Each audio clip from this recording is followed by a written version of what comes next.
Now here's John Haydon with this week's Police Blotter.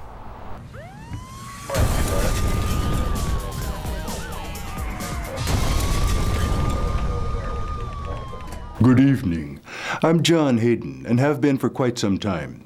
For your information, the Bainbridge Island Police Department has reported the following incidents. A Bainbridge Island man was cited for inattentive driving recently, but only because they don't have a ticket called driving while asleep. The man had been driving at 50 miles an hour before crashing into a guardrail on 305 and told police that he had definitely been awake when he first got behind the wheel, but had been tired and must have dozed off. Wow, I wonder what he was dreaming about when he hit the rail. A homeowner who had just turned down the solicitations of a door-to-door magazine salesman saw the salesman steal his wallet and some smokes out of his car as he was leaving and had called police before chasing the man down and confronting him. Police found the two engaged in a heated conversation along the roadway, and I don't think it was about magazine subscriptions. Police arrested the salesman, although it's unknown what kind of magazines he was selling or if he had stolen any other items at any of his other stops. A two-masted sailboat, underway but not under command, briefly blocked the ferry boat from docking in Winslow during a recent early evening trip. Much to the delight of hundreds and hundreds of passengers that were stranded on board the ferry, many with cameras, the sailboat's owner finally rowed up in a small skiff and moved the rogue boat out of the way, which once again highlights just how much fun it can be to own a boat. While it's true that many passengers were late getting home that night, no lawsuits are expected.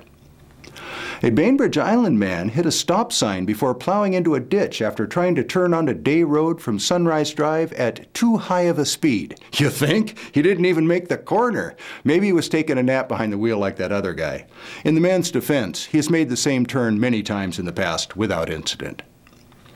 Police received several reports of a small group of maurading juveniles who had broken the branches out of a number of blossoming cherry trees in an island neighborhood, causing hundreds of dollars in damages. It's unknown why they had targeted only cherry trees and what kind of a message they were trying to send, but Neighborhood Crime Watch in the area is said to be at DEVCON 4, while both parents and officials are cautioning against profiling. Forecasters say it's going to be a long, hot summer. In the boxing world, in what can best be described as a TKO, or technical knockout, a Paulsbo man was sent to the locker room at Port Orchard after failing to get a sanctioned fight at 3 separate venues in the Winslow area.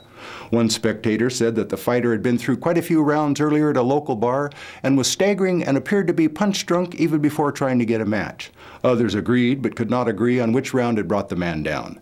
Police subdued the fighter, first with a cuff to the right and then a quick cuff to the left, before tossing him in a cage in the back of a patrol car.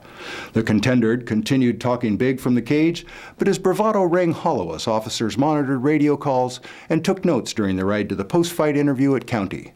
Fight officials confirmed later that the would-be fighter had tested positive for alcohol, and I, for one, am not the least bit surprised. I'm John Haydon, and that's the way it was. Thanks for watching, folks, and have a crime-free week.